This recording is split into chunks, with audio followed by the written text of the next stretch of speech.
Bonjour à tous. Qui était le fils ayant accompagné Abraham et qu'il était prêt à sacrifier pour Dieu? Dans le Coran, ce récit apparaît uniquement dans la sourate 37 des versets 100 à 113, et pour connaître l'identité du fils, nous n'avons en fait besoin que d'un seul verset, à savoir le verset 101. Verset dans lequel Dieu annonce la naissance prochaine d'un fils à Abraham, et qui l'accompagnera lors de l'épreuve au verset 102. Qui est ce fils? S'agit-il d'Ismaël ou bien d'Isaac? C'est ce qu'on regarde immédiatement. Dans ce verset 101, il n'y a aucun nom qui apparaisse. Pourtant, même sans nom, nous savons de qui il s'agit, car les mots du Coran ont un sens. Il s'agit du fils annoncé à Abraham.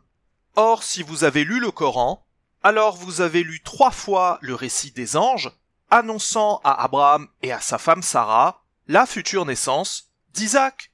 Le verset le plus explicite est dans 11:71. Le nom d'Isaac y apparaît en toutes lettres, ainsi que le nom de son futur fils, Jacob. Jacob qui a pour deuxième nom Israël. Et notez bien que dans ces 3 passages du Coran, on retrouve bien à chaque fois notre terme clé d'annoncer. En revanche, le Coran ne parle pas de la naissance d'Ismaël. Le seul texte qui en parle, c'est la Torah, dans laquelle on apprend qu'Ismaël n'a pas été annoncé à Abraham, mais plutôt à sa mère Hagar. Donc effectivement, dès le verset 101, nous savons que c'est Isaac qui a accompagné Abraham. Voilà qui peut surprendre, car le premier fils d'Abraham, c'est bien Ismaël. Mais nous expliquerons plus tard pourquoi Dieu a voulu que cette épreuve se fasse plutôt avec Isaac, son deuxième fils. Passons directement à la fin du récit, au verset 112, dans lequel apparaît justement et sans surprise le nom d'Isaac. Dans ce verset, Dieu annonce à Abraham qu'il va faire d'Isaac un prophète, ce qui implique 2 choses évidentes. Premièrement, c'est qu'Abraham connaît Isaac. Et deuxièmement, si Dieu récompense Isaac de la prophétie, c'est qu'Isaac a fait quelque chose pour le mériter.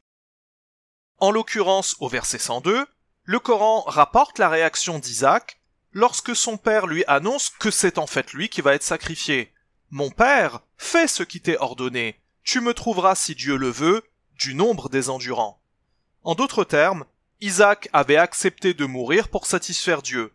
C'est donc pour récompenser cette dévotion, cette abnégation, que Dieu fait de lui un prophète à l'issue de l'épreuve.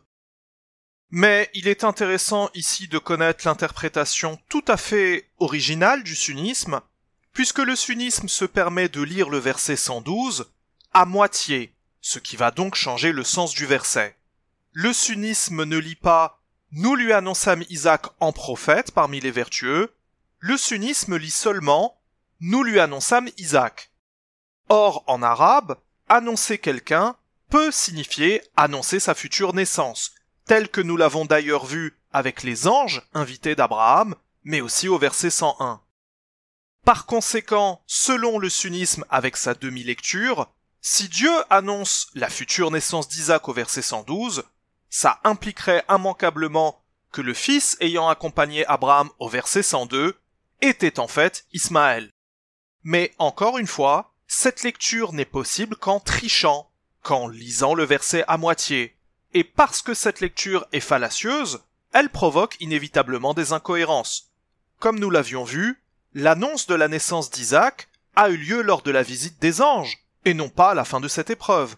Quant à Ismaël, il n'a pas été annoncé à Abraham, mais plutôt à sa mère Hagar. Davantage, pourquoi Dieu récompenserait-il Isaac de la prophétie si le fils ayant accompagné Abraham était Ismaël? Dans ces cas-là, il faudrait plutôt récompenser Ismaël. Plus encore, le nom d'Ismaël n'apparaît ni dans le récit, ni même dans toute la sourate 37, qui est pourtant longue de 182 versets. La seule manière de trouver le nom d'Ismaël, c'est lorsque les traducteurs l'ajoutent entre parenthèses, mais dans le Coran en arabe, son nom n'apparaît pas de toute la sourate 37. À l'inverse, le nom d'Isaac, lui, apparaît 2 fois dans le récit, au verset 112 et 113. Continuons justement avec le verset 113, dans lequel Dieu dit « Nous le bénîmes ainsi qu'Isaac ». Selon le sunnisme, le pronom « le » ferait référence à Ismaël. Mais ça, ce n'est pas possible, car comme on vient de le dire, son nom n'apparaît nulle part dans la sourate 37, donc ce pronom ne peut pas être en référence à lui. Par contre, depuis le verset 83, le Coran se focalise sur Abraham. C'est donc à lui que le pronom fait référence. Et dans la suite du verset 113, le Coran mentionne une deuxième fois Isaac et nous parle aussi de sa descendance. Isaac a eu pour fils Jacob, dont le deuxième nom c'est Israël, d'où le fameux nom de cette communauté, les enfants d'Israël.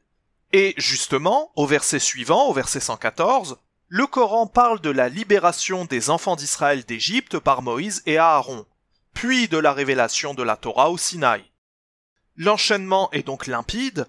D'abord, le Coran nous raconte l'épreuve d'Abraham et Isaac, puis le Coran évoque leur descendance à tous deux, que sont les enfants d'Israël, puis leur délivrance d'Égypte, et la révélation de la Torah. Un tel agencement, un tel enchaînement d'événements, qui ne concerne que la lignée d'Abraham, Isaac et Jacob, ne peut laisser aucun doute. Le fils ayant accompagné Abraham, c'est bien Isaac. Il n'y a pas de rapport dans tous ces versets successifs avec Ismaël. Expliquons maintenant pourquoi Dieu a voulu que cette épreuve se fasse avec Isaac et non pas Ismaël qui est pourtant le premier-né d'Abraham. La réponse se trouve dans l'histoire d'Abraham et Sarah et dans le contexte cultuel de l'époque. Vous savez que Dieu avait sauvé du feu Abraham, il y avait été jeté parce qu'il avait détruit des idoles, et c'est plutôt son demi-frère qui va être tué à sa place, car à l'époque, si on ne pouvait pas tuer le coupable, on se vengeait sur un autre membre de la famille. Ce demi-frère laisse derrière lui ses deux enfants, Lot et Sarah. Plus tard, Dieu commande à Abraham de s'installer en terre cananéenne et lui annonce que sa descendance héritera de cette terre. Le problème, c'est que Sarah, la demi-nièce et femme d'Abraham, est stérile. Et après 10 années de prière et de patience, Abraham, Sarah et Agar se mettent d'accord pour obtenir un fils. Ce fils, c'est Ismaël. Mais Ismaël n'était pas le fils que Dieu avait prévu.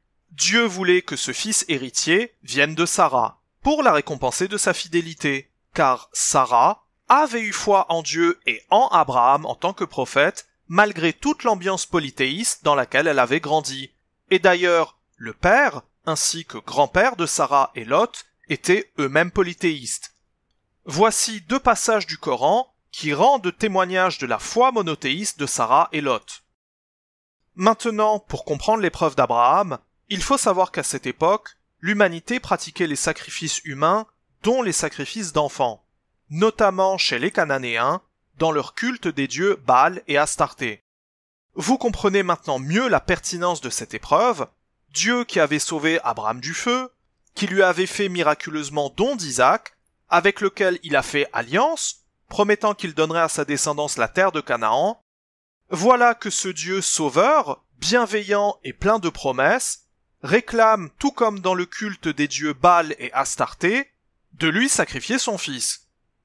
Est-ce qu'Abraham va rester fidèle à ce Dieu, qui semble finalement tout aussi cruel que les autres de la région, et qui en plus ne tiendrait pas parole? Eh bien oui. Malgré toutes les questions qui devaient torturer l'esprit d'Abraham, il reste fidèle à Dieu et réussit cette épreuve. De même pour Isaac, qui est récompensé de la prophétie. Autre information directement en lien, le lieu de cette épreuve est celui sur lequel le roi Salomon avait construit la Masjid al-Aqsa. En d'autres termes, Abraham et Isaac sont directement liés à cette masjid, tandis qu'Abraham et Ismaël sont plutôt liés à la Masjid al-Haram, puisqu'ils l'avaient construite et qu'une partie de leur lignée vivait à proximité. Rappelons au passage que le prophète Mohammed est descendant d'Ismaël, raison pour laquelle il préférait prier en se tournant vers la Masjid al-Haram plutôt que vers la Masjid al-Aqsa. Terminons avec la conséquence de ce qu'on vient d'étudier.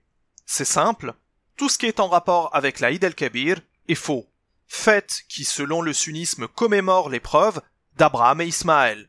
C'est donc en contradiction totale avec ce que dit le Coran. C'est un mensonge doublé d'usurpation. Il est cependant intéressant de savoir que les compagnons contemporains du prophète identifiaient eux le fils comme étant Isaac. Ce n'est que par la suite que cet avis a changé. Mais de toute façon, cette fête n'est pas censée exister. Le Coran parle bel et bien de cette épreuve, mais rien n'est dit à propos de sa commémoration, ni quand, ni comment, ni pour combien de temps. Même chose concernant l'autre fête du sunnisme, l'Aïd el-Fitr, invention tout aussi flagrante, puisqu'il s'agit de la fête de la fin du jeûne du mois de Ramadan. Et là encore, ce jeûne durant ce mois apparaît bel et bien dans le Coran, mais rien n'est dit à propos d'une fête qui surviendrait à la fin du jeûne. Dans le Coran, il n'y a pas de fête pour la Ummah, contrairement aux deux autres communautés. Et donc, le sunnisme, par esprit de rivalité et jalousie, s'est chargé d'inventer deux fêtes.